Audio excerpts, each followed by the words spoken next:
అందరికీ నమస్కారం. ఫకీర్ పుస్తక పఠనము మరియు చర్చ అనే కార్యక్రమానికి స్వాగతం అండి.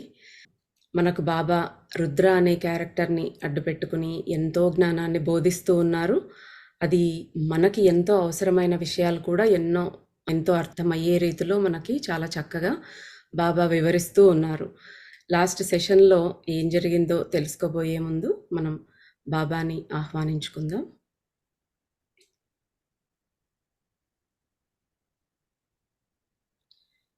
ఓం శ్రీ గణేశాయ నమః. ఓం శ్రీ సరస్వత్యై నమః. ఓం శ్రీ గురుభ్యో నమః. ఓం సాయి శ్రీ సాయి జయ జయ సాయి. ఓం సాయి శ్రీ సాయి జయ జయ సాయి. ఓం సాయి శ్రీ సాయి జయ జయ సాయి. ఓం సాయి రామ్.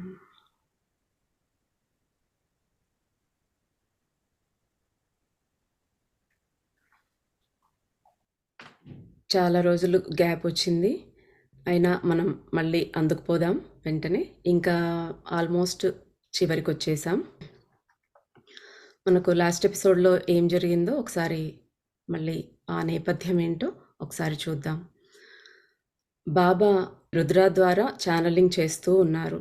వారి యొక్క సమస్యలకు పరిష్కారాలు తెలుసుకోవటానికి రుద్ర దగ్గరికి వస్తూ ఉన్నారు. అలాగా మనం ఎంతోమందిని ఇప్పటి వరకు చూసాం.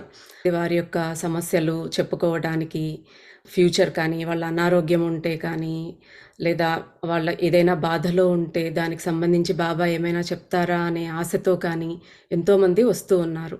రుద్ర పడుకుని ఉన్నప్పుడు ఆయనకి కలలో పిల్లలు కనపడి వాళ్ళకి ఆరోగ్యం బాగులేనట్టుగా, వాళ్ళు తనని వచ్చి హత్తుకుని ముద్దులు పెడుతూ ఉన్నట్టుగా ఇలాగా కలగంటాడనమాట. ఎంతో ప్రేమగా దగ్గరికి తీసుకుంటాడు వాళ్ళని. తల్లిదండ్రులు పిల్లలకు బాలేనప్పుడు వాళ్ళని దగ్గరికి తీసుకుని హత్తుకుని వాళ్ళతోనే ఉంటూ వాళ్ళకి సపర్యలు చేస్తూ అలా ప్రేమను అందిస్తూ ఉన్నప్పుడు మనకు తెలియకుండానే మన ఎనర్జీని వాళ్ళల్లోకి పంపించి వాళ్లకు కాస్త స్వాంతన అనేది మనం చేకూరుస్తాం. అంటే తెలియకుండానే మన ఎనర్జీ అటు వెళ్ళి వాళ్ళు బాగవటం అనేది జరుగుతూ ఉంటుందన్నమాట. అలాగే చాలా కష్టాల్లో ఉన్నప్పుడు, తీవ్రమైన అనారోగ్యంతో బాధపడుతూ ఉన్నప్పుడు ఆ గురువులు మన కర్మని ఏదో ఒక రూపంలో వాళ్ళు మనకి ఆ కర్మధ్వంసం అనేది చేస్తూ ఉంటారనమాట. ఈ ఛానలింగ్ చేసేవాళ్ళు వీళ్ళంతా కూడా కేవలం మీడియంగా, మనకు మాధ్యమంగా వర్క్ చేసి మన దగ్గర నుంచి ఆ ప్రాబ్లంని తీసుకుని ఆ భగవంతుడికి అందచేసి వాళ్ళు కూడా సేఫ్ అవుతారు. అది రీచ్ అవ్వాల్సినది దైవానికి కానీ గురువుకు, వాళ్ళిద్దరు మాత్రమే హీలర్స్ అన్నమాట. ఇలాగా ఆ గురువులు కూడా మనం ఎంతో మందిని చూస్తూ ఉంటాం, వాళ్ళ అనారోగ్యం పాలవటము అలాగా. అవన్నీ ఎందుకు అంటే మన బాధని, మన కర్మని ఎంతో ప్రేమతో శిష్యుల మీద ఆ గురువులు మన యొక్క అనారోగ్యాన్ని తీసుకుని వాళ్ళు అనుభవిస్తారు. కాకపోతే మనం ఎక్కువ రోజులు అనుభవించేది, వాళ్ళు కాస్త తక్కువ రోజుల్లో తీవ్రంగా ఒకేసారి అనుభవించేసి దాన్ని పోగొట్టేస్తారనమాట. బాబా చెప్తూ ఉంటారు రుద్రకి, మీడియంగా పనిచేసే వాళ్ళు హీలర్లు కాదు, కేవలం ఒక ఇన్స్ట్రుమెంట్ మాత్రమే.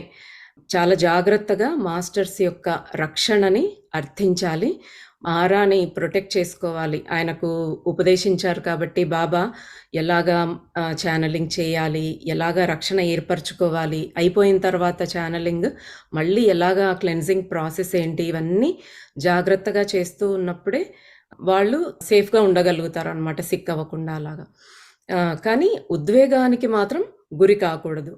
కానీ రుద్ర పిల్లల విషయం వచ్చే వరకు, అది ఎవరి పిల్లలైనా, ఒక పిల్లవాడు ఎవరొచ్చినా సరే, తన పిల్లలు గుర్తొచ్చినా అక్కడ మాత్రం కాస్త లూజ్ అవుతూ ఉన్నాడు, ఆ ఉద్వేగానికి గురి అవుతూ ఉంటాడనమాట. ఇప్పుడు కలలో తన పిల్లలు వచ్చినా కూడా ఉద్వేగానికి గురి అయ్యాడు. కానీ బాబా చెప్తూ ఉండటం వల్ల వాటిలో నుంచి చాలా వరకు బయటకు రాగలిగాడు.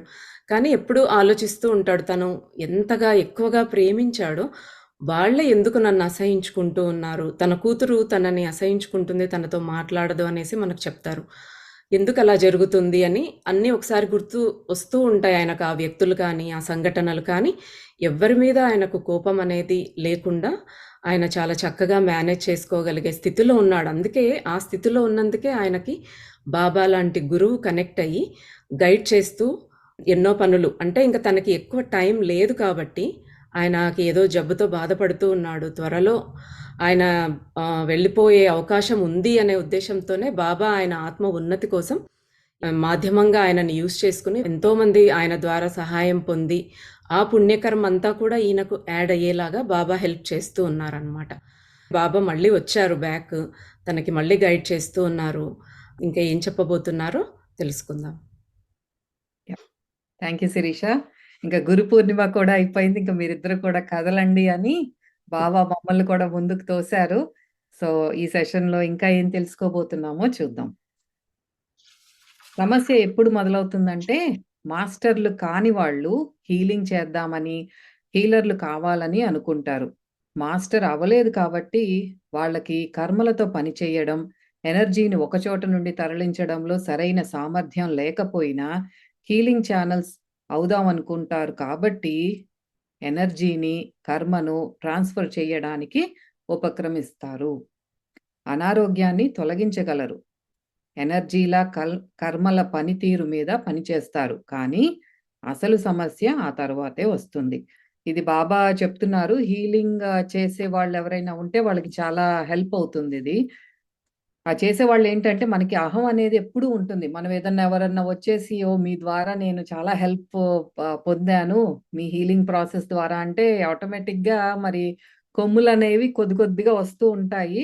అది చెప్తున్నారు. అన్నీ మీ హీల్ చేసినా సరే అది ఎనర్జీ ఫీల్డ్‌లో, ఎనర్జీ లెవెల్‌లో ఆ కర్మలను వాటి పనితీరు మీకు తెలీదు. జాగ్రత్తగా ఉండండి అని చెప్తున్నారు. బాబా హెచ్చరిస్తున్నారు. ఎనర్జీ ఛానల్ వైపుకు లాగబడుతుంది. ఇక్కడే సమస్య మొదలవుతుంది. ఆ ఛానల్‌కు తన ఆరాను, శరీరాన్ని రక్షణ కల్పించుకోగల శక్తి ఉందా? తాను డైవర్ట్ చేసిన ఎనర్జీని అంటే దారి మళ్లించిన దాన్ని కాస్మిక్ నది వైపు అంటే మాస్టర్‌కు మళ్లించగల నేర్పు ఉందా? మాస్టర్, దేవుడు ఒక్కడే. ఒకే అస్తిత్వం. గుర్తుంచుకో, అలలు, సముద్రం ఒకటే అయినా వేరుగా ఉంటాయి.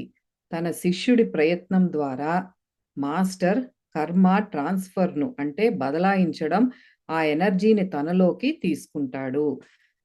ఇదే చెప్తున్నారు. ఇప్పుడు ఎవరి దగ్గరికన్నా దగ్గరికి వెళ్ళినప్పుడు ఫర్ ఎగ్జాంపుల్ ఒక డిప్రెషన్‌తో ఉన్న ఒక మనిషి ఉన్నాడు. లేతే అనారోగ్యంతో ఉన్న ఒక మనిషి, ఫిజికల్ బాడీ వీక్‌నెస్ ఏదన్నా డిసీజ్‌తో ఉన్న వాళ్ళు హీలర్ దగ్గరికి వెళ్ళి హీల్ చేయమంటే ఆ ఎనర్జీ హీలర్‌కి లాగబడుతుంది అని చెప్తున్నారు. కానీ అక్కడ ఇప్పుడు హీలర్ ఎలా ఉండాలి? ఆ ఛానెల్ చేసేవాళ్ళు ఎలా ఉండాలి అని చెప్తున్నారు. మీకు అంటే హీలర్‌కి ఇప్పుడు మీరు తీసుకున్న ఎనర్జీని మళ్ళీ ఆ కాస్మిక్ కాన్షియస్‌నెస్‌తో పాటు మెర్జ్ చేయటం అనేది మీకు తెలుసా? ఆ ప్రక్రియ కానీ మీకు ఆ మాస్టర్ అని ఇక్కడ ఏదైతే వాడుతున్నారో ఇప్పుడు బాబా లాంటి ఒక దివ్యాత్మ, పరమాత్మ అనుకోవచ్చు మనం. దేవుడు అనుకోవచ్చు. అట్లా ట్రాన్స్‌ఫర్ చేసే ప్రాసెస్ తెలుసా? మీకంత అనుసంధానం ఉందా భగవంతుడితో? అని ప్రశ్నిస్తున్నారు బాబా. అయితే ఇదంతా ఎప్పుడు జరుగుతుందంటే, శిష్యుడు పూర్తిగా గురువుతో అనుసంధానమై ఉండాలి. ఖాళీ పనిముట్టుగా ఉండాలి. ఎనర్జీ బదలాయింపును గ్రహించేలా బలంగా తయారై ఉండాలి. తన స్వంత వ్యక్తిత్వాన్ని అస్సలు సన్నివేశంలోకి తీసుకురాకూడదు. ఇదే మన సొంత వ్యక్తిత్వం అంటే ఇప్పుడు ఆ మనిషి ఏదైతే ఒక బాధతో మన దగ్గరికొచ్చారో దానికి మనం ఎమోషనల్ అయిపోకూడదనమాట. దాన్ని పక్కన పెట్టేసేయాలి. ఒక హాలో ట్యూబ్ లాగా ఉండాలి మనం. అప్పుడే మనం సిద్ధంగా అది ఆ హీలింగ్ ప్రాసెస్ చేయటానికి సిద్ధంగా ఉన్నట్టు.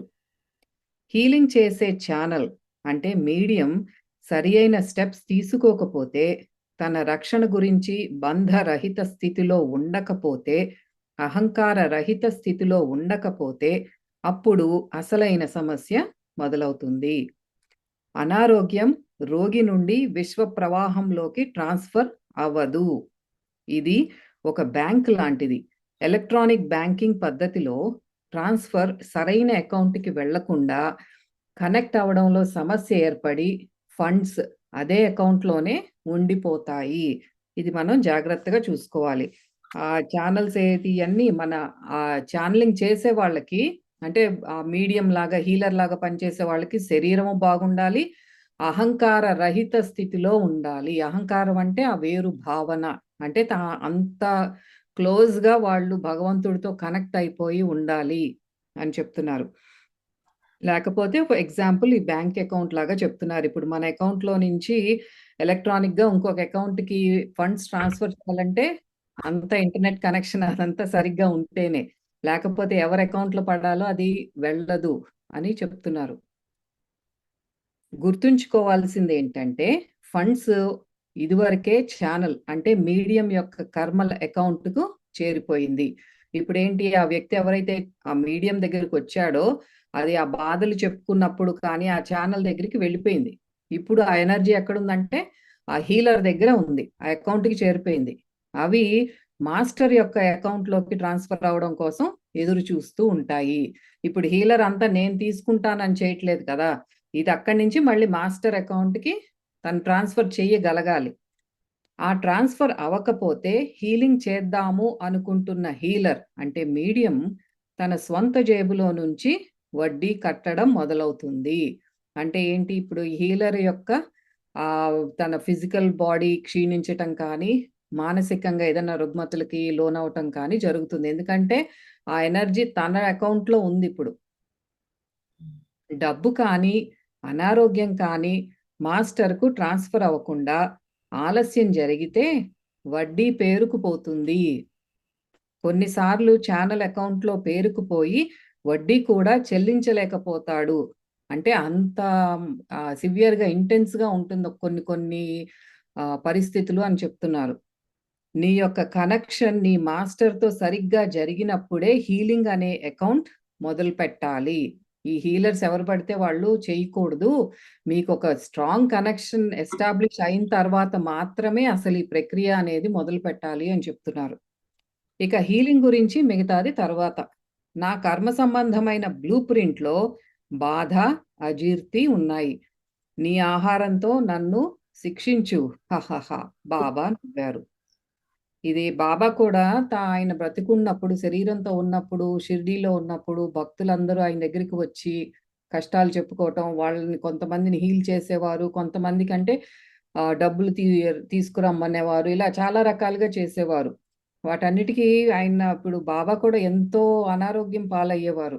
ఆయన కాన్‌స్టిపేషన్‌తో బాధపడేవారు. మలబద్ధకం ఎక్కువగా ఉండేది. అలాగే ఊపిరితిత్తుల శ్వాస తీసుకోలేకపోవటం, ఎక్కువ ఆయాసంతో బాధపడేవారు. ఆయనకి ఆస్తమా అనేది ఉంది.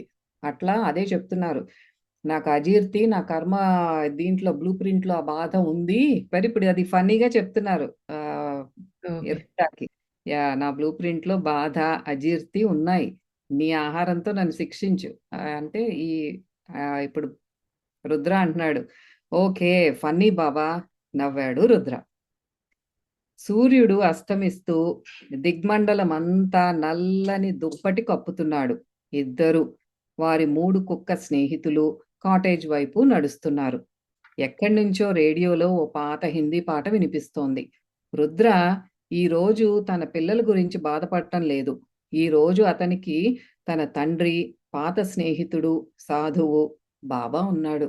బాబా ఉంటే ఇంక రుద్రకెవరు గుర్తుకు రారు. బాబా పక్కకు కొన్ని రోజులు అట్లా దూరమైనప్పుడే అన్నీ మళ్ళీ రీక్యాప్ చేసుకుంటూ ఉంటాడనమాట. ఏం జరిగింది? పిల్లలెలా ఉన్నాడు? ఇవన్నీ కూడా. అందుకే మనకు కూడా బాబా నిత్యం చెప్పేదేంటంటే, మనకిచ్చే టిప్స్ కూడా అదే. మనం కూడా ఎప్పుడంటే మైండ్‌ని కొంచెం సేపు ఖాళీగా వదిలేసామంటే వెళ్ళిపోతాం. వెనక్కి వెళ్ళిపోయి, హ్మ్. అయ్యో! అలా ఎందుకు జరిగింది? వీళ్ళెందుకు నన్నిలా అన్నారు? ఆ రోజు నా ఆస్తి గొడవలు ఏదో అయినియి. ఏదో ఒకటి అట్లా మైండ్ రీక్యాప్‌లోకే వెళ్ళిపోతుంది. అందుకే బాబా దైవనామ స్మరణ చేయండి, ధ్యానం గురించి చెప్పారు, వర్తమాన క్షణం ఇయన్నీ మనకి కూడా ఎందుకు చెప్తున్నారంటే, ఇప్పుడు బాబా ఉంటే రుద్ర మైండ్ ఈజ్ హ్యాపీ. మనకు కూడా అంతే. మనం కూడా ఎప్పుడైతే బాబా చెప్పింది ఫాలో అవుతామో, మనం కూడా నిత్యం ప్రశాంతంగా, హ్యాపీగా ఉంటాం. 2 వారాల తర్వాత బాబా వెళ్ళిపోయారు. క్యూ కట్టి ప్రజలు అనారోగ్యంతో రాసాగారు. స్వస్థత పరిచే ఛానెల్‌గా ఎలా మారాలో బాబా నేర్పించారు రుద్రకి. నౌ ఇప్పుడు రుద్ర ఈజ్ వెల్ ట్రైన్డ్ అన్నమాట. అందుకే క్యూ కట్టి వస్తున్నారు అందరూ జబ్బులతో ఉన్నవాళ్ళు, అనారోగ్యంతో ఉన్నవాళ్ళు. గుర్తుంచుకో, నువ్వు ఒక హీలింగ్ చేసే మీడియంవి కావచ్చు, లేదా నువ్వు ఇతరుల ఆరోగ్యం కోసం ప్రార్థిస్తూ ఉండవచ్చు. గుర్తుంచుకోవలసిన ముఖ్యమైన విషయం ఏంటంటే, నీ శరీరం, మనస్సు, హృదయం ఒకే కోణంలో ఉండాలి. ఏ విధమైన బంధము, తీవ్రమైన ఉత్సుకత లేకుండా ఉండాలి. రెండవది, నువ్వు ఎటువంటి అనారోగ్య స్థితిలోనూ ఉండకూడదు. గుర్తుంచుకో, నువ్వు మాస్టర్‌వి కాదు. ఒక మీడియంవి కాబట్టి, నీ శరీరం ఎక్కువ నకారాత్మక శక్తిని గ్రహించలేదు. ఇవి పాయింట్స్ చెప్తున్నారు. ట్రైన్ చేసినా సరే చూసారా బాబాకి మళ్ళీ తన భక్తుడి మీద, తనకి ప్రియమైన వాళ్ళ మీద ఎంత ప్రేమ అంటే మళ్ళీ తనకి ఏదన్నా అవుతుందేమోనని రిమైండ్ చేస్తూనే ఉన్నారు. "నువ్వొక హీలర్ మాత్రమే. నేను నడిపిస్తున్నాను ఇదంతా. జాగ్రత్తగా ఉండు నువ్వు. ఎక్కువ ఆందోళనకి ఇలా ఇప్పుడు ఎవరన్నా వచ్చి చెప్పారంటే మనం కూడా అయ్యో! ఎందుకిట్లా అయింది అని అట్లా ఒక ఎమోషన్ ఫీల్ అవుతాం కదా! అట్లాంటియి ఏమీ ఫీల్ అవ్వద్దు. నీ శరీరము, మనస్సు, ఇంకా నీ హృదయం అన్నీ ఒక అలైన్‌మెంట్‌లో ఉండాలి. అప్పుడే అయన్నీ టిప్స్ అది చెప్తున్నారనమాట. జాగ్రత్తగా ఉండాలి నువ్వు, ఆరోగ్యం చూసుకోవాలి, మనస్సు బాగుండాలి, ఇవన్నీ కూడా చెప్తున్నారు. నువ్వు గనక ఆరోగ్యంగా సరైన మానసిక స్థితిలో ఉండకపోతే, నీలోకి వస్తున్న నెగెటివ్ ఎనర్జీ నిన్ను, నీ ఆరాను బాగా చుట్టేస్తుంది. ఇంకొకరిని స్వస్థత పరిచే హీలర్‌వి అయినా, ఆ వ్యక్తి జబ్బును నువ్వు తీసుకొని, నువ్వు జబ్బు పడతావు. అందుకే ఆ నకారాత్మక శక్తిని గ్రహించే శక్తి మనకుండదు. భగవంతుడు మన వెనక ఉండి నడిపిస్తున్నారు కాబట్టి, ఆయన అదంతా అబ్జార్బ్ చేస్తున్నాడు. అది జాగ్రత్తగా చూసుకోవాలి నువ్వు. నీ మానసిక స్థితి ఇప్పుడు మనమే ఒక డిప్రెషన్ స్టేట్‌లో బాగా యాంగ్జైటీగా మన ఇంట్లో పరిస్థితులతో ఆందోళనగా ఉన్నామనుకోండి, అలాంటి సమయాల్లో అట్లాంటి పనులు చేయకూడదు. అది ఆ నెగెటివ్ ఎనర్జీ అనేది మనం అబ్జార్బ్ చేసుకుంటాం బాగా అని చెప్తున్నారు. ఆ జబ్బు మనకొస్తుంది. దీంతో నీలోని ప్రాణశక్తి, జీవధార సన్నగిల్లుతుంది. నీలోని అగ్ని మిణుకు మిణుకుమంటూ ఆగిపోవడం మొదలవుతుంది. నీ శరీరం, మనస్సు, ఆరా అనారోగ్యానికి, విశ్రాంతి లేమికి, నెగటివిటీకి, మిగతా అజ్ఞానాంధకారపు ఉద్వేగాలకు గురి అవుతుంది. ఇది కొంతమందిని చూస్తూనే ఉంటాము. ఈ మెడిటేషన్ చేసేవాళ్ళు కొంచెం హీల్ చేస్తామని మెడిటేషన్ చేపిచ్చటం. అది తర్వాత వాళ్ళు కూడా చాలా చికాకుగా అందరి మీద కోప్పడటం, ఆ కోపాన్ని చూపించటం, ఇరిటబుల్‌గా ఉండటం ఇవన్నీ కూడా వింటూ ఉంటాము. అదే చెప్తున్నారు. అది మనం కరెక్ట్‌గా లేకపోతే మనమే ఆ అశాంతికి లోనవుతాం అని చెప్తున్నారు. కాబట్టి ముఖ్యంగా ముందుగా కావాల్సింది నీ శరీరం, మనస్సు, హృదయం. ఆత్మ ఆరోగ్యంగా ఉండాలి. మనం సరిగ్గా ఉండాలి ముందు. నువ్వు ఆరోగ్యంగా ఉన్నావని నీకు అనిపించినప్పుడు నువ్వు ముందుగా ధ్యానంలో కూర్చోవాలి. ప్రార్థించాలి. ఎప్పుడు కూడా అగ్ని ముందు హీలింగ్ చెయ్యడానికి కూర్చోవాలి. నూనె నూనె, దీపం, అగరబత్తీలు, కర్పూరం ఉంటే మంచిది. నేను నీకు ప్రార్థన నేర్పాను, ధ్యానము నేర్పాను. అన్నీ నేను నీకు నేర్పించాను. అయన్నీ ఫాలో అవ్వని మళ్ళీ ఒకసారి గుర్తు చేస్తున్నారు. మనకి ఇయన్నీ చెప్పారు కదా! హీలింగ్ చేసేటప్పుడు మన చుట్టుపక్కల మన రూమ్‌ని ఎట్లా క్లీన్ చేసుకోవాలి, మనం ఎలా శుభ్రంగా ఉండాలి, ఇయన్నీ చెప్పారు కదా! ఒకసారి మళ్ళీ తనకదే గుర్తు చేస్తున్నారు. ధ్యానాన్ని, ప్రార్థనను నువ్వు మీడియంవి అయినా, లేక ఇతరుల ఆరోగ్యం కోసమైనా సరే చెయ్యాలి. ఏది ధ్యానము, ప్రార్థన అనేది వదిలిపెట్టొద్దు అని చెప్తున్నారు. నా శరీరాన్ని, నా మనసును, నా ఆత్మను, నా ఆరాను, నా ప్రకంపనలను, నా ఛానల్స్‌ను, నా ప్రతి రక్త బిందువును, ప్రతి కణాన్ని, డీఎన్ఏను, నా మొత్తం ఉనికిని నీ రక్షణతో, ప్రేమతో, మార్గదర్శకత్వంతో, బలంతో, స్వస్థత పరిచే ఎనర్జీతో, ఆధ్యాత్మిక శక్తితో, దయతో నింపు. నన్ను క్షమించు, నడిపించు, మార్గదర్శకత్వం వహించు అని ధ్యానించాలి. ఇలా చెప్పుకొని ధ్యానించాలి. అంటే మొత్తం అంతా నేనొక ఒక హాలో ట్యూబ్ మాత్రమే. నా ద్వారా నువ్వు ఈ ఎనర్జీని ఇట్లాగా పంపిస్తున్నావు. వాళ్ళని హీల్ చేస్తున్నావు. వాళ్ళ దగ్గర నుంచి ఈ ట్యూబ్ ద్వారా నువ్వు తీసుకుంటున్నావు. అంతే. అలానే ధ్యానించు అని చెప్తున్నారు. ఇలా ప్రార్థించాక నువ్వు హీలింగ్ కోసం ధ్యానం చెయ్యి. గుర్తుంచుకో, అనారోగ్యం ఒక్కోసారి స్వయంకృతాపరాధం. కానీ తరచూ కర్మపరంగా వచ్చి ఉంటుంది. అది కర్మపరమైనదే అయితే నువ్వు అతని ఆరోగ్యం కోసం పనిచేస్తున్నావు అంటే, నువ్వు ఆ వ్యక్తి యొక్క కర్మల బ్లూ ప్రింట్‌లో అడ్డు తగులుతున్నావన్నమాట. ఇది అందరం చాలా జాగ్రత్తగా గమనించుకోవాలి. అంటే చాలా ఎక్సైట్ అయిపోతాం. ఎట్లాంటి ఏదన్నా చెయ్యాలి, మన దగ్గర కొద్దిగా ఏదో శక్తి ఉంది, ఇంకొకళ్ళని హీల్ చేసేయొచ్చు అన్నప్పుడు వి జంప్ ఇంటు దట్. కానీ అక్కడ వాళ్ళ కర్మ ద్వారా అది తెచ్చుకున్న పరిస్థితి అయితే, అనారోగ్యం అయితే కనుక వాళ్ళకది ఆ సిట్యుయేషన్ రావటం అనేది జరిగి తీరాలి. ఎందుకంటే వాళ్ళు దాంట్లో ఏదో లెసన్ నేర్చుకోవాల్సి ఉంది. అలా దాన్ని అడ్డుకొని మనం వేలు పెడితే ఏమవుతుందంటే, వాళ్ళ బ్లూ ప్రింట్‌లో మనం అడ్డు తగులుతున్నామనమాట. ప్రకృతి ఆ వ్యక్తిని ఆ అనారోగ్యంతో బాధపడేలా కోరుకుని ఉండవచ్చు. కానీ నువ్వు ఆ వ్యక్తి యొక్క బాధని, అనారోగ్యాన్ని, ఆ అనుభవాన్ని రిలీజ్ చెయ్యాలనుకుంటున్నావు. ఒకవేళ ఆ అనారోగ్యం అతనికి పాఠాలు నేర్పడానికి ముఖ్యమైన మలుపు అయి ఉండవచ్చు. అప్పుడు నువ్వేం చేసినా ఆ వ్యక్తికి స్వస్థత లభించదు. అంటే అదొక స్ట్రాంగ్ కార్మిక్ ప్యాటర్న్ అది బ్రేక్ చేసుకోటానికి, అందులో నుంచి నేర్చుకోవటానికి ఆ వ్యక్తి తీసుకొచ్చినప్పుడు, ఆ అనారోగ్యాన్ని నువ్వెంత ట్రై చేసినా సరే హీల్ చెయ్యలేవు అని చెప్తున్నారు. దాంతో ఆ వ్యక్తిలో మరింత కోపం, సందేహం, చిరాకు మొదలవుతాయి. నీలో కూడా సందేహం కలుగుతుంది. అలాంటి పరిస్థితులు కూడా రావచ్చు. జస్ట్ బీ అవేర్ అని చెప్తున్నారు. ఆ స్ట్రాంగ్ కర్మ తెచ్చుకున్నప్పుడు ఎవరికైతే హీల్ చేస్తున్నామో వాళ్ళింకా నెగెటివ్ భావనలు ఎక్కువ కనిపిస్తాయి అని చెప్తున్నారు. Yeah! Over to you Shirisha. కాబట్టి నీ ప్రార్థన తర్వాత ఈ చిన్న ప్రార్థనను జత చేయడం మంచిది. దయచేసి నన్ను ఓ మీడియంగా ఉపయోగించుకుని ఈ నీ పిల్లవాడిని హీల్ చెయ్యి. నీ యొక్క దివ్య శక్తులు, దయ నాలో ప్రవహించి ఈ నీ పిల్లవాడిని హీల్ చెయ్యాలి. దయచేసి ఈ పిల్లవాడి శరీరం, మనస్సు, ఆత్మ, ఆరా, ప్రకంపనలు, ఛానల్స్, ప్రతి రక్త బిందువు, ప్రతి కణం, డిఎన్ఏను హీల్ చెయ్యి. మన దగ్గరికి ఎవరైతే హీల్ చేయమని వచ్చారో, మనం ఛానలింగ్ చేస్తామని, వాళ్ళని అంటే ఈ పిల్లవాడిని అంటే వాళ్ళని హీల్ చేయమనేసి ఈయన అడుగుతూ ఉన్నాడనమాట. బాబా వీళ్ళంతా నీ పిల్లలే, ఈ పిల్లాన్ని నువ్వు హీల్ చెయ్యి.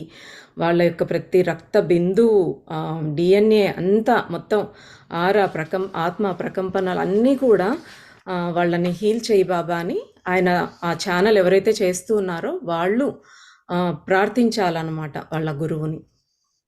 కానీ ఏ కారణం వల్లనో ఆ వ్యక్తి ఆ అనారోగ్యాన్ని అనుభవించవలసి ఉంటే అప్పుడు ఈ పిల్లవాడికి జ్ఞానం, బలం, ప్రేమ, సానుభూతిని ఇవ్వు. ఇప్పుడు కర్మ తొలగించలేనిది ఉంది, ఇందాకే చెప్పుకున్నాం. ఒకవేళ కర్మ తొలగించలేకపోవచ్చు, ఎందుకంటే ఆ కర్మ అనుభవించడం ద్వారానే తను నేర్చుకునేది ఏదో ఉంది, ఒక అనుభవం పొంది దాని ద్వారా ఆయన తెలుసుకోవాల్సింది ఉంది, ఆయన ఆత్మకు వెళ్ళాల్సిన లెసన్ ఏదో ఉంది అన్నప్పుడు ఆ బాధని అనుభవించాల్సిందే అన్నమాట. అప్పుడు ఎవరు హీల్ చేయలేరు. అలాంటి పరిస్థితే ఉన్నప్పుడు, అనారోగ్యాన్ని అనుభవించాల్సిందే అన్నప్పుడు మాత్రం ఆయనకి అది తట్టుకోవడానికి ఆ బలం ఇవ్వు, ఆ జ్ఞానం ఇవ్వు. అంటే తను డీలా పడిపోకుండా ఓకే ఇది నా కోసమే అని ఆయన తెలుసుకోగలిగే కొంచెం ఆ జ్ఞానము, బలము, ప్రేమ, సానుభూతిని ఇవ్వు.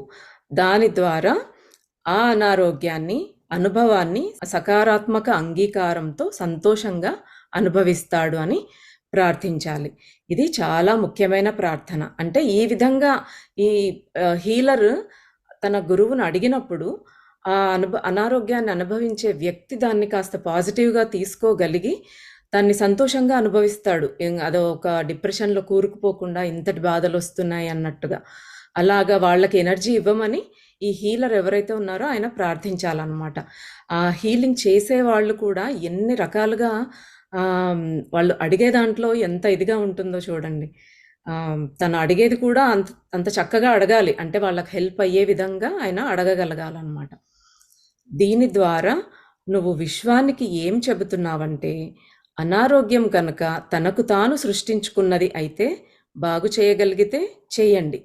కానీ ఏ కారణం వల్లనో ఆ వ్యక్తి ఆ అనారోగ్యాన్ని అనుభవించవలసి ఉంటే ఆ వ్యక్తి పాజిటివ్‌గా దానిని అంగీకరించాలి. ఇప్పుడు తనకు తాను సృష్టించుకోవడం, ఇందాక కూడా మనం అను చెప్పిన దాంట్లో ఒక చోట వచ్చింది చూడండి. కొన్ని అనారోగ్యాలు ఒక్కొక్కసారి స్వయం కృతాపరాధం. అంటే ఇప్పుడు ఒక మంట వెలుగుతోందనుకోండి, అది కాలుతుంది అని చెప్తే కూడా నాకేం కాలదు, నేను పెద్ద తోపు అన్నట్టు వెళ్ళి చేయి పెట్టాడనుకోండి కాలుద్ది. అది స్వయంకృతాపరాధం. అది కర్మ వల్ల వచ్చింది కాదు. కానీ కర్మ వల్ల ఎలాగా వచ్చింది అనారోగ్యం అని తెలుసుకోవాలి అంటే మనం ఎన్ని రకాలుగా ప్రయత్నాలు చేసినా భగవంతుడిని ప్రార్థించడమే కానీ, కొంతమంది పూజలు ఏవో మొక్కులు మొక్కుతారు, ధ్యానం చేస్తారు, ఇంకా ఏదో హీలింగ్ చేస్తారు. ఎన్ని చేసినా కూడా ఆ ప్రాబ్లమ్ తగ్గలేదు అంటే అప్పుడు అది కర్మ వల్ల వచ్చింది అనేది మనం అర్థం చేసుకోవాలన్నమాట. సో, అలాగా స్వయంకృతాపరాధం వల్ల ఆయనకు బాధ కలిగినది బాగు చేయగలిగితే చేయండి. లేదంటే ఆయన తప్పది అనారోగ్యాన్ని కర్మ వల్ల ఆయన అనుభవించాల్సిందే అంటే మాత్రం ఆ వ్యక్తి పాజిటివ్‌గా దాన్ని అంగీకరించేలాగా చేయమని అడుగుతున్నాడన్నమాట. అలాంటి పక్షంలో నీ ఈ సంకల్పం వల్ల ఆ వ్యక్తి కాస్త బెటర్‌గా ఫీల్ అవుతాడు. తన శారీరక బాధను మానసికంగా, ఉద్వేగపరంగా, ఆధ్యాత్మికంగా మెరుగ్గా అనుభూతి చెందుతాడు. నెమ్మది లభిస్తుంది. ఇదంతా కూడా అంటే రుద్రాకి బాబా చెప్తూ ఉన్నాడనమాట. ఇలాగ సంకల్పం చేసుకోవాలి, ఇలాగా ప్రార్థించాలి నువ్వు, ఇలా ఆలోచించాలి, ఆ వచ్చిన వ్యక్తి గురించి ఇలా అడగాలి అనేసి. అంటే మనం అలాంటి సంకల్పాలు పెట్టుకున్నప్పుడు ఆ ఎదుటి వ్యక్తికి కాస్తైనా సాంత్వన అనేది లభిస్తుందన్నమాట. కాస్త ఆ ఉద్వేగంలో నుంచి బయటకు వచ్చి దాన్ని యాక్సెప్ట్ చేసి కాస్త నెమ్మది అవుతాడనమాట మనిషి. ఇదంతా కూడా రుద్ర గుర్తు చేసుకున్నాడు. అదే బాబా ఏమేం చెప్పారో గుర్తు చేసుకున్నాడు అనమాట. మొదటగా రుద్ర దగ్గరికి ఓ 55 ఏళ్ల వ్యక్తి వచ్చాడు. ఓ డిపార్ట్మెంటల్ స్టోర్లో క్యాషియర్గా పనిచేశాడు. తన డ్రైవర్ ద్వారా రుద్ర గురించి విన్నాడు. డ్రైవర్ కూతురు ఒకసారి కనిపించకుండా పోయింది. అప్పుడు ఛానలింగ్ ద్వారా బాబా మరుసటి రోజుకల్లా ఆ అమ్మాయి వస్తుందని చెప్పాడు. ఆ అమ్మాయి బాగుంది, కానీ తండ్రితో విసిగిపోయింది. బాబా ఆ తండ్రితో అలా ఓ నియంతలా ఉండవద్దు అని చెప్పాడు. రుద్ర దగ్గరికి ఇంకా ఇప్పుడు మళ్ళీ ఛానలింగ్ అని ఒక వ్యక్తి వచ్చాడనమాట. ఆయన ఒక డిపార్ట్మెంటల్ స్టోర్లో క్యాషియర్గా వర్క్ చేసే అతను. ఆయనకి రుద్ర గురించి ఎలాగా తెలిసింది అంటే తన డ్రైవర్ చెప్పాడు. ఆ డ్రైవర్కి ఒకసారి వాళ్ళ పాప కనపడకుండా పోతే ఈ ఛానలింగ్కి వచ్చాడనమాట. అప్పుడు బాబా రుద్ర ద్వారా చెప్పాడనమాట, ఆమె వచ్చేస్తుంది రేపటికల్లా అన్నట్టు. కానీ ఆ తండ్రి ఆమెతో చాలా స్ట్రిక్ట్‌గా ఉంటున్నందుకే ఆ పాప మేబీ వెళ్ళిపోయిందేమో. అందుకే బాబా రుద్ర ద్వారా చెప్పించాడనమాట. అట్లా నియంతలాగా ఉండొద్దు, అంత శాసించొద్దు అలాగా అన్నట్టు. పిల్లలు పువ్వుల్లాంటి వాళ్ళు. వాళ్ళను ప్రేమగా, జాగ్రత్తగా కానీ స్థిరంగా ఉంటూ చూసుకోవాలి. ఆ పాప మరుసటి రోజు 11:30 టైంలో తిరిగి వచ్చింది. తండ్రి, కూతురు ఆ సాయంత్రం రుద్రని కలిశారు. సో, ఆ రకంగా డ్రైవరు కాస్త లబ్ధి పొందాడనమాట ఈ ఛానలింగ్ ద్వారా. అంటే తన పాప ఉనికిని కనుక్కోగలిగాడు. ఆ పాప వచ్చేసింది. ఆయనలో టెన్షన్ తగ్గించారు. సో, ఇలా ఉన్నాడండి ఒక వ్యక్తి, కాబట్టి మీరు కూడా వెళ్ళండి అని ఈయనకు రెఫర్ చేశాడనమాట. ఆయనకు అనుభవం అయింది కాబట్టి డ్రైవరు. ఆ డ్రైవర్ ఆ రోజు ఇంట్లో చేసిన రుచికరమైన చిప్స్ కానుకగా ఇచ్చారు. ఇదంతా తన డ్రైవర్ ద్వారా విన్న ఆ వ్యక్తి పేరు హోషి, ఒక జొరాస్ట్రియన్. రుద్ర కాటేజీలోకి వచ్చాడు. రుద్ర ఛానలింగ్లో కూర్చున్నాడు. హోషి వీటిని అంతగా నమ్మే వ్యక్తి కాదు. అతనికి రుద్ర వేషమే నచ్చలేదు. మనసులోనే ముఖేష్ని, అంటే ఆ డ్రైవర్ పేరు ముఖేష్, డ్రైవర్ని తిట్టుకున్నాడు. పొడగాటి జుట్టుండి తలకు గుడ్డ కట్టుకున్న ఈ హిప్పీ యువకుడి దగ్గరికి తనని పంపించినందుకు. ఆయన రూపం చూస్తేనే ఎవరు ఆయన హీలరు, తను ఏదో చాలా సాధించిన వ్యక్తి అని ఎవరు అనుకోరు. సో, ఈయన ఫస్ట్ ఏమంటారు ఇంప్రెషనే ఆయనకు చాలా బ్యాడ్‌గా అనిపించింది. ఈయనేంటి చేసేది అన్నట్టు. రుద్ర తన ప్రార్థనలు చెప్పుకున్నాడు. కళ్ళు మూసుకుని బాబాను ప్రార్థించాడు. ఆపై రుద్ర తన కుడి అరచేతిని హోషి ఎడమ అరచేతిపై ఉంచాడు. అరచేతులు తగల్లేదు. రెండింటికి ఓ అంగుళం ఎడం ఉంది. రుద్ర కళ్ళు మూసుకున్నాడు. హోషికి తన అరచేయి మధ్యలో వేడెక్కడం తెలిసింది. నాకు ఊపిరి ఆడటం లేదు, శ్వాస ఆగిపోతున్నట్టుగా ఉంది, ప్రపంచమంతా గిర్రున తిరుగుతున్నట్లు ఉంది అని చెయ్యి తీసేశాడు హోషి. ఆయన ఎలాగ భావించినా సరే రుద్ర తన పని తను చేస్తూ ఉన్నాడు. బాబాని ప్రార్థించటం అన్నీ చేసుకుని ఆయన చెయ్యి మీద చెయ్యి కాస్త దూరంలోనే పెట్టాడు. కానీ ఆ వైబ్రేషన్స్, ఆ ఎనర్జీ అనేది తెలుస్తుంది. ఆ వేడైపోతుంది అనమాట వచ్చిన వ్యక్తికి. నాకేమనిపిస్తుందంటే ఎలా శ్వాసించాలో నీకు తెలియటం లేదు అని అన్నాడు రుద్ర. మనం ముందే తెలుసుకున్నాం రుద్ర వాళ్ళు చెప్పకముందే వాళ్ళ ప్రాబ్లం ఈయనకు తెలిసిపోతుంది. ఆయన ఏదో చెప్పిన తర్వాత వాళ్ళని ఓకే నీ సమస్య ఏంటి అనేది అడుగుతాడు. అలాగే ముందే చెప్పేస్తున్నాడనమాట. నీకు ఎలా శ్వాసించాలో తెలియట్లేదు అని చెప్పాడనమాట. అందుకే ఆయనకు ప్రాబ్లం వస్తుంది అన్నట్టు. హోషి ఎలా ఉన్నాడంటే ఏ క్షణమైనా అతడు రుద్ర ముక్కు మీద కొడతాడేమో అనిపించింది. అంటే ఆయన చెప్పిన రీజన్‌కి అంత కోపం వచ్చేసిందనమాట. శ్వాసించడం రాదా నాకు అన్నట్టు. కొట్టేస్తాడేమో అన్నట్టుగా కనపడుతూ ఉన్నాడు. నా అనారోగ్యానికి ముఖ్య కారణం నేను సరిగ్గా శ్వాసించకపోవడమే అని చెప్పాలనుకున్నారా? ఇలా చూడండి, మీరు పేదవారి కోసం, ఆరోగ్యం కోసం చేస్తున్న మీ ప్రయత్నాలను గౌరవిస్తున్నాను. కానీ నన్ను ఒక సంగతి చెప్పనీయండి. నేను గత 20 సంవత్సరాలుగా స్పృహ కోల్పోతున్నాను. అప్పుడప్పుడు నాకు తెలిసిన అన్ని వైద్యాలు తీసుకున్నాను. కెనడా వెళ్ళి ఎందరో డాక్టర్లకు చూపించి అన్ని పరీక్షలు చేయించుకున్నాను. అప్పుడు మీరు నేను ఫెయింట్ అయి పడిపోవటానికి, కండరాలు బిగిసిపోవటానికి నేను సరిగ్గా శ్వాసించకపోవడమే అని చెబుతున్నారా? ఎలా శ్వాసించాలో నాకు తెలీదా? అన్నాడు రుద్రతో అతడు. నీకు శ్వాస తీసుకోవడమే రావట్లేదు అంటే ఎవరైనా తొందరగా ఒప్పుకోరేమో అన్నట్టు. అందుకే ఆయన స్పృహ తప్పి పడిపోతూ ఉన్నాడు. ఆయన సరిగ్గా శ్వాస తీసుకోవట్లేదు అనేసి రుద్ర తన అభిప్రాయం, అంటే బాబా ఆయనకి అలా చెప్పారు. కానీ ఈయన నేను అన్ని రకాల వైద్యాలు తీసుకున్నాను, అక్కడెక్కడ వెళ్ళాను, అందరు చూశారు, కానీ నువ్వేంటి ఇది చెప్తున్నావు రీజన్ అన్నట్టు కోప్పడుతూ ఉన్నాడు. రుద్ర ఒకసారి దీర్ఘంగా శ్వాసించాడు. ఇతనికి ఇదంతా కొత్తగా ఉంది. ఆ వ్యక్తి ఎనర్జీని అనుభూతి చెందినప్పుడు రుద్రకి ఊపిరి అందకపోవడం, కళ్ళు తిరగడం, వాంతి వచ్చినట్లుండడం గమనించాడు. బాబాను తలుచుకున్నాడు. హఠాత్తుగా ఓ వెచ్చదనం ఒళ్ళంతా పాకింది. తిరిగి శ్వాస మామూలుగా అయ్యింది. ఆత్మవిశ్వాసం, ఓ నూతన శక్తి అనుభూతి చెందాడు. రుద్ర నవ్వాడు. బాబా చుట్టుపక్కలే ఉన్నాడని అర్థమయ్యింది. అతని గురించి చూస్తూ ఉన్నప్పుడు రుద్ర ఆయన ప్రాబ్లం ఏదైతే ఉందో అది ఆయన ఫీల్ అవ్వగలుగుతూ ఉన్నాడు అనమాట. ఊపిరి అందకపోవడము, వామిట్ వచ్చినట్టుగా అనిపించడం, కళ్ళు తిరగటం, అంటే ఈ ఆయన ఏవైతే ఫీల్ అవుతున్నాడో అలా కళ్ళు తిరిగి ఆయన ఫెయింట్ అయి పడిపోతూ ఉన్నాడు కదా, ఆ టైంలో ఆయన ఏవైతే ఫీల్ అవుతాడో రుద్రకు తెలుస్తోంది. ఇక బాబాని తలుచుకునేసరికి బాబా ఎనర్జీ ఆయనలోకి ప్రవహించి ఆయన మళ్ళీ నార్మల్ అయిపోయాడు. సో బాబా ఇక్కడే ఉన్నాడు అనేసి ఆయనకి ఎప్పుడు బాబా ధైర్యం ఇస్తూనే ఉంటాడు, నేను ఇక్కడే నీ దగ్గరే ఉన్నాను అనేది. అవును, నువ్వు స్పృహ తప్పి పడిపోతున్నావు. నువ్వు సరిగ్గా శ్వాసించటం లేదు. నీకు ఒత్తిడి చాలా ఎక్కువగా ఉంది.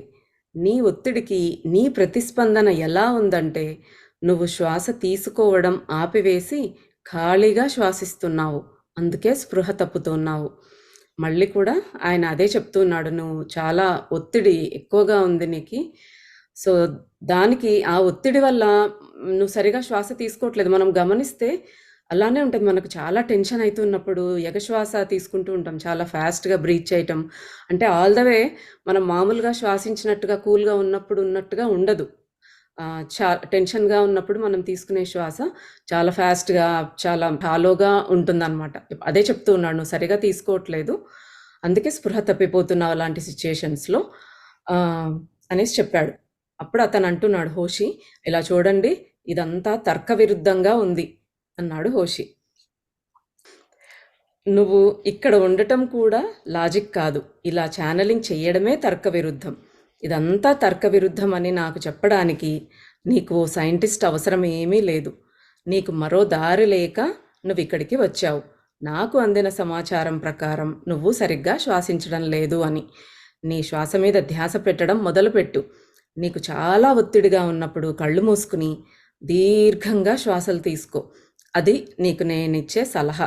అది పనిచేయలేదనుకో, నువ్వేమీ డబ్బు వేస్ట్ చేసుకోలేదు, నీ యొక్క కాస్త టైం వేస్ట్ అయిందంతే. ఇప్పుడు నీకోసం నువ్వు ఓ పని చెయ్యి, శ్వాస సరిగ్గా పీల్చుకో. నువ్వు అలా చేసినట్టయితే ఇక మళ్ళీ నువ్వు స్పృహ తప్పి పడిపోతావని నేను అనుకోను. అయినా నువ్వు మళ్ళీ పడిపోతే నువ్వు సరిగ్గా శ్వాసించడం లేదని అర్థం అన్నాడు రుద్ర. ఆ వ్యక్తి రుద్రను కాసేపు చూసి నవ్వాడు.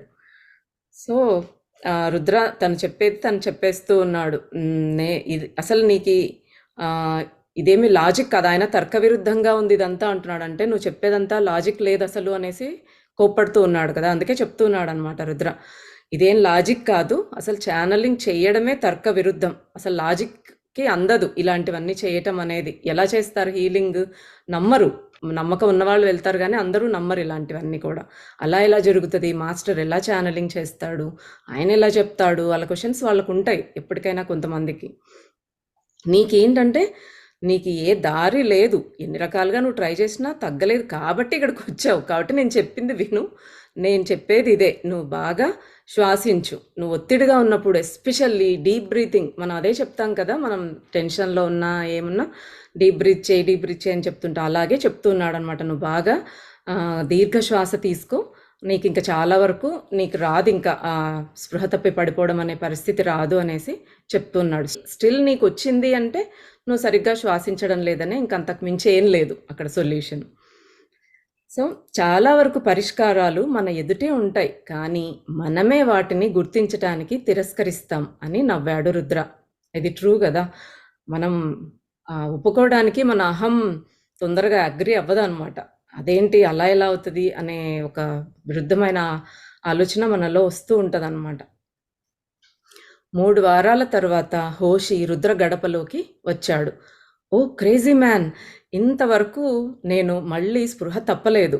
20 సంవత్సరాల్లో మొదటిసారి నేను ఈ 15 రోజులుగా పడిపోలేదు. ఒక వారం క్రితం ఓ కెమిస్ట్ దగ్గరికి వెళ్ళినప్పుడు నేను పడిపోతానని అనిపించింది. నేను వెంటనే దీర్ఘంగా శ్వాసించాను. వెంటనే నేను మామూలు మనిషిని అయిపోయాను అన్నాడు హోషి. చూడండి వెంటనే పనిచేసింది. బాబా చెప్పారు కదా! జై బాబా! అంటే నీవు సరిగ్గా శ్వాసిస్తున్నావన్నమాట అన్నాడు రుద్ర. అవును. మీకు థాంక్స్. నా ఆఫీసులోనే నాతో పనిచేసే ఒకతని పేరు కూడా రుద్ర. నేను ఎప్పుడు అతన్ని చూసినా, ఎవరైనా అతని పేరు ప్రస్తావించినా మిమ్మల్ని గుర్తు చేసుకుని, నేను సరిగ్గా శ్వాసిస్తున్నాను అంటూ గట్టిగా నవ్వి, రండి ఏవైనా డ్రింక్స్ తీసుకుందాం. ఇక్కడ హోటల్లో ఫుడ్, బీరు చాలా బాగుంటాయి అన్నాడు. సో, ఆయన ఒప్పుకున్నాడనమాట. ఆయనే తెలుసుకున్నాడు. అనుభవపూర్వకంగా తెలుసుకోవాల్సిందే కొంతమంది. అనుభవమే అన్ని పాఠాలు నేర్పిస్తుందనమాట. యాహ్! అదే కదా! ఇప్పుడు అంటే ఎంత లోపల తనకి అనిపించిన రుద్రని ముక్కు మీద ఒక గుద్దాలనిపించినా, కానీ ఆ ఎనర్జీ చూసారా బాబా ఎనర్జీ తనని అది ఫాలో అయ్యేలా చేసింది. వెళ్ళాడు సరే ఏదో ఒకట్లే డబ్బు గూడా ఏం ఖర్చు పెట్టలేదు గదా! అని ఆ సిట్యుయేషన్ వచ్చినప్పుడు ఫాలో అయ్యాడు ఇదేంటో చూద్దాం అని. ఆ ఆలోచన రాటం కూడా చాలా గొప్ప. అది కూడా మనకు ఆ అనుగ్రహం ఉంటేనే జరుగుతదది. మనం ఒకళ్ళు చెప్పిన ప్రాక్టీస్ మనం అది ఆ సాధన అనేది మనం ప్రాక్టీస్‌లో పెట్టాలి అంటే, దానికి కూడా ఒక అనుగ్రహం కావాలి.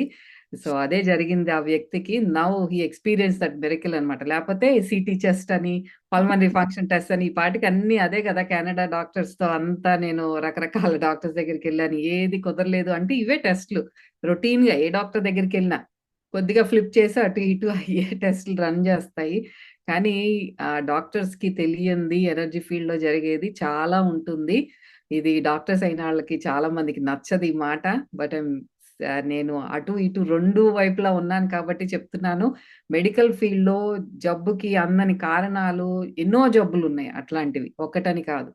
బట్ ఈ స్పిరిచువల్‌గా కూడా మనం ఆధ్యాత్మిక కోణాన్ని మనం ఓపెన్ చేసుకొని, మనం ఆరోగ్యంగా ఉండాలి అంటే పూర్తిగా 360 డిగ్రీస్ మనం ఒక కంప్లీట్ ఫంక్షనల్ ఇండివిడ్యుయల్‌గా ఉండాలి అంటే, మనం అన్ని కోణాలుని ఓపెన్ చేసుకొని, ఓపెన్ మైండ్‌తో ఉండి అన్ని ప్రాక్టీస్ చేయాలి. మనం ఎంత సేపు తర్కించినా టైం వేస్ట్ అవుతుందంతే.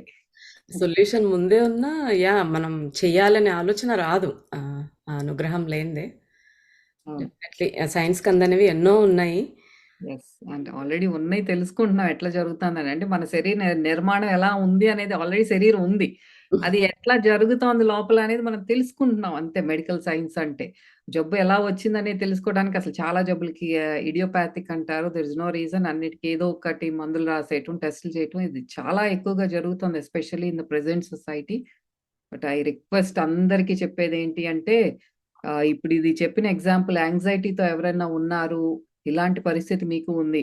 ఇదే సేమ్ అవ్వక్కర్లేదు. కళ్ళు తిరిగి పడిపోవక్కర్లేదు. కానీ జనరలైజ్డ్ యాంగ్జైటీ డిజార్డర్ అంటే ఏ సిట్యుయేషన్ అయినా సరే ఆహ్, అకారణంగా కారణం లేకపోయినా ఒక ప్లేస్‌కెళ్ళినా, ఒక మనిషిని మనం కలవాలనుకున్నా, ఏదైనా కొత్తగా ఏదైనా జరుగుతున్నా, ఏదో లోపల దడదడగా ఉంది, ఆందోళనగా ఉంది. ఇంకా they can't sit or still అలాంటి సిట్యుయేషన్‌లో చాలా మందుంటారు. ఒకళ్ళిద్దరు కాదు. అన్‌ఫార్చునేట్‌లీ మన ప్రెజెంట్ సొసైటీలో యాంగ్జైటీ అనేది ఆహ్, అది ఒక సర్వసాధారణంగా అందరిలోనూ చూస్తున్నాను నేను. బట్ దానికి విరుగుడే ఇప్పుడు బాబా చెప్పింది. మీరు సరిగ్గా శ్వాసించట్లేదు అంటే మనతో మనం లేము. ఆ హాలోగా షాలో బ్రీతింగ్ ఏదో చేస్తున్నాము. ఆహ్, డీప్ బ్రీతింగ్ అనేది ప్రాక్టీస్ చేయండి. శ్వాస మీద ధ్యాస పెట్టండి. ఇప్పుడు బాబా చెప్పినయన్నీ మనం ఫాలో అవ్వాలి. మన పరిస్థితిలో నుంచి మనం బయటికి రావాలంటే హెల్ప్ చేసుకోవాల్సింది మనకు మనం హెల్ప్ చేసుకోవాలి. We are all the time looking for help from outside. Doctor దగ్గరికెళ్ళిపోతే ఒక మందు బిళ్ళ మింగేస్తే పనైపోతుంది అనే ధోరణితోనే ఉన్నారు. మై క్వెషన్ ఈస్ అసలా మందు బిళ్ళ అనేది లేదు. డాక్టర్ అనేవాడు లేడు అనే ఒక ప్రపంచంలో ఉంటే you take your own responsibility. నా ఆరోగ్యం నాది బాధ్యత అని డెఫినిట్‌గా ప్రతి ఒక్కళ్ళు ఆ బాధ్యత అనేది తీసుకుంటారు. అదే మనం చేయాల్సింది. సో, ఇక్కడ మనకి ఇంకొకళ్ళ స్టోరీ చెప్తున్నారు. అదేంటో చూద్దాం. హీలింగ్ యొక్క పవర్‌ని మొదటిసారిగా ఓ స్త్రీ, ఓ బాలుడు రుద్ర దగ్గరకు ఛానెలింగ్ కోసం వచ్చినప్పుడు రుద్ర గుర్తించాడు. వాళ్ళడిగిన ప్రశ్నలన్నింటికి సమాధానాలు ఇచ్చేటప్పుడు రుద్ర గమనించాడు. ఆ అబ్బాయి ఛాతీ నుంచి శబ్దంతో వస్తోంది శ్వాస. అందుకే బాబా అబ్బాయి అనారోగ్యం గురించి హెచ్చరించాడు. అబ్బాయి ఛాతీలో కఫం పేరుకోకుండా చూసుకోమన్నాడు. వాళ్ళ అమ్మతో రుద్ర ఇదే చెప్పాడు. ఒక బాబు అంటే ఈ లంగ్ డిసీజ్ అంటే ఆస్తమా లాంటిది ఏదో ఉండుంటుంది ఆ బాబుకి. ఎక్కువగా కఫం వస్తూ ఉందన్నమాట. అది హెచ్చరించారన్నమాట బాబా. ఛాతీలో చాలా కఫం పేరుకోకుండా చూసుకోమని వాళ్ళ అమ్మగారితో రుద్ర ద్వారా చెప్పారు బాబా. ఆవిడ అబ్బాయి ఛాతీ మీద చెవి పెట్టి విన్నది. వీజింగ్ శబ్దంతో శ్వాస రాకపోకలు జరగటం. అంటే పిల్లికూతలంటారిది తెలుగులో. వీజింగ్ అనేది వినిపించలేదు కానీ, వీడికి చిన్నప్పటి నుంచి ఆస్తమా ఉంది అంది. రుద్ర ఆ అబ్బాయికేసి చూశాడు. తన కొడుకు వయస్సుంటుంది. తన కొడుకు గుర్తొచ్చాడు. తన కొడుకు కానీ, ఈ అబ్బాయి కానీ జబ్బు పడకూడదు అనుకున్నాడు. ఇదే బాబా రిపీటెడ్‌గా హెచ్చరించిందేంటంటే, నీ ఎమోషన్స్‌ని దీంట్లోకి తీసుకురావద్దు. చూసారా? మళ్ళీ అట్లా స్లిప్ అయిపోతాం మనం. ఎన్ని సార్లు రిమైండ్ ఈ చేసినా. పాయింట్స్. భగవంతుడు పక్కనే హోరుల చెవులో పెడుతున్నా సరే అంత స్ట్రాంగ్ మన మైండ్ అనేది. 2 గంటల తర్వాత రుద్రకి జ్వరం వచ్చేసింది. అతని ఛాతీ అంతా ఇరుగ్గా తయారై ప్రతి శ్వాస కష్టంగా ఉంటోంది. అతనికి ఏం జరిగిందో అర్థమైంది.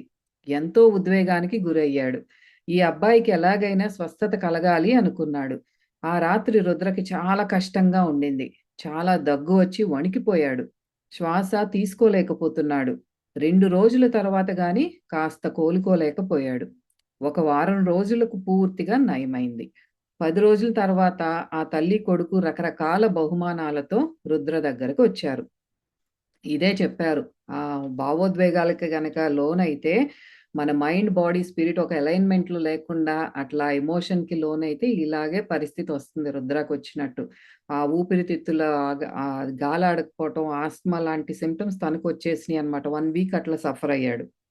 తర్వాత ఇదిగో మళ్ళీ తల్లి, కొడుకులు గిఫ్ట్స్ తీసుకొని వచ్చేసారు. అంటే ఆళ్ళకి పాజిటివ్‌గా జరిగిందనమాట. ధన్యవాదాలు. తల్లి రుద్రకేసి చూస్తూ చెప్పింది. ఆ అబ్బాయి నవ్వాడు. ఆ రాత్రి మిమ్మల్ని కలిసాక చాలా సంవత్సరాల తర్వాత నా కొడుకు ఏ మందులు లేకుండా ఇన్‌హేలర్ అంటే కృత్రిమంగా శ్వాసను సులభతరం చేసే చిన్న సాధనం లేకుండా నిద్రపోయాడు. నాకు తెలుసు అబ్బాయి అనారోగ్యాన్ని మీరు తీసుకున్నారని. దేవుడు మిమ్మల్ని ఆశీర్వదిస్తాడు అంది. రుద్ర నవ్వాడు. ఆ అబ్బాయిని ప్రేమగా తట్టి సిల్క్ లాంటి జుట్టు నిమిరాడు. ఈ అబ్బాయి గురించి మీరేం బెంగ పెట్టుకోవద్దు. బావా మరి నా ప్రార్థనలు ఎప్పుడూ ఇతనితో ఉంటాయి అన్నాడు రుద్ర. తన కళ్ళ తడి అవటం గమనించుకున్నాడు. దీర్ఘంగా ఒకసారి శ్వాసించాడు. మళ్ళీ ఆ బాబుని చూడంగానే వాళ్ళ అబ్బాయి గుర్తొచ్చి తల నిమిరి మళ్ళీ కళ్ళలో నుంచి నీళ్ళొచ్చేసినాయనమాట. అలా ఎమోషనల్ ఫీల్ అయ్యేటప్పుడు ఒక్కసారి డీప్ బ్రెత్ తీసుకున్నాడు. ఆ తల్లి, కొడుకు నెమ్మదిగా కారు దగ్గరికి వెళ్ళడం చూస్తూ ఉండిపోయాడు. కారు కనుమరుగయ్యే వరకు ఆ అబ్బాయి వెనుదిరిగి రుద్రను చూస్తూనే ఉన్నాడు. ఒక విషయం రుద్రకి బాగా అర్థమైంది. ఛానెలింగ్ కోసమో, హీలింగ్ కోసమో పిల్లలు వస్తే అతను సీరియస్ ట్రబుల్‌లో పడుతున్నాడు. ఎందుకంటే పిల్లల అనారోగ్యం లేదా కష్టం నుంచి అతను దూరంగా ఏమీ పట్టనట్టు ఉండలేకపోతున్నాడు. అదే తనకొక వీక్‌నెస్ అయిపోయిందనమాట. తన పిల్లల గురించి ఎప్పుడు ఆలోచిస్తా ఉంటాడు కాబట్టి ప్రతి ఆ చైల్డ్‌లోనూ తన పిల్లలే కనిపిస్తూ ఉంటారు. అదొక్కటి మాత్రం తను ఓవర్‌కమ్ అవ్వలేకపోతున్నాడు. ఒకటి he needs to work on that. So, ఇదండి ఈరోజు మనం తెలుసుకున్నది. మరి ఈరోజు చాలా అద్భుతంగా మనం తెలుసుకున్నదేంటంటే 2 ఇప్పుడు ఈ ఛానెలర్ అనేవాళ్ళు, హీలర్ అనేవాళ్ళు ఎంత జాగ్రత్తగా ఉండాలి. మనసు, బుద్ధి, అహంకారము, చిత్తము అన్నీ కూడా ఒక అలైన్‌మెంట్‌లో ఇక్కడ మన శరీరము చూసుకోవాలి, మానసికంగా ఎలా ఉన్నామనేది చూసుకోవాలి.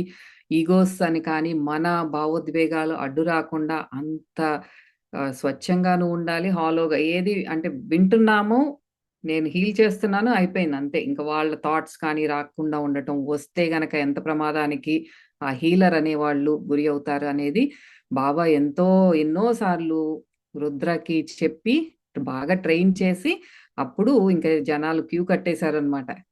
Mister healer Rudra. అట్లాగే ఈరోజు మనం ఇద్దరిని హీల్ చేయటం చూపిచ్చారు. ఇద్దరి స్టోరీస్. ఒకళ్ళకేమో బాగా యాంగ్జైటీతో వాళ్ళు కళ్ళు తిరిగి పడిపోవటము. ఆయనకి ఇచ్చిన ఉపాయం ఏంటి అంటే డీప్ బ్రెత్స్ తీసుకోమని చెప్పారు. ఎప్పుడైతే అట్లా ఇంకా తను పడిపోతున్నాడు, స్పృహ తప్పుతోంది అన్న టైంలో జస్ట్ టేక్ డీప్ బ్రెత్స్ అని చెప్పారు. అది తనకి బాగా హెల్ప్ చేసింది. హ్యాపీగా అయిపోయాడు హోషి.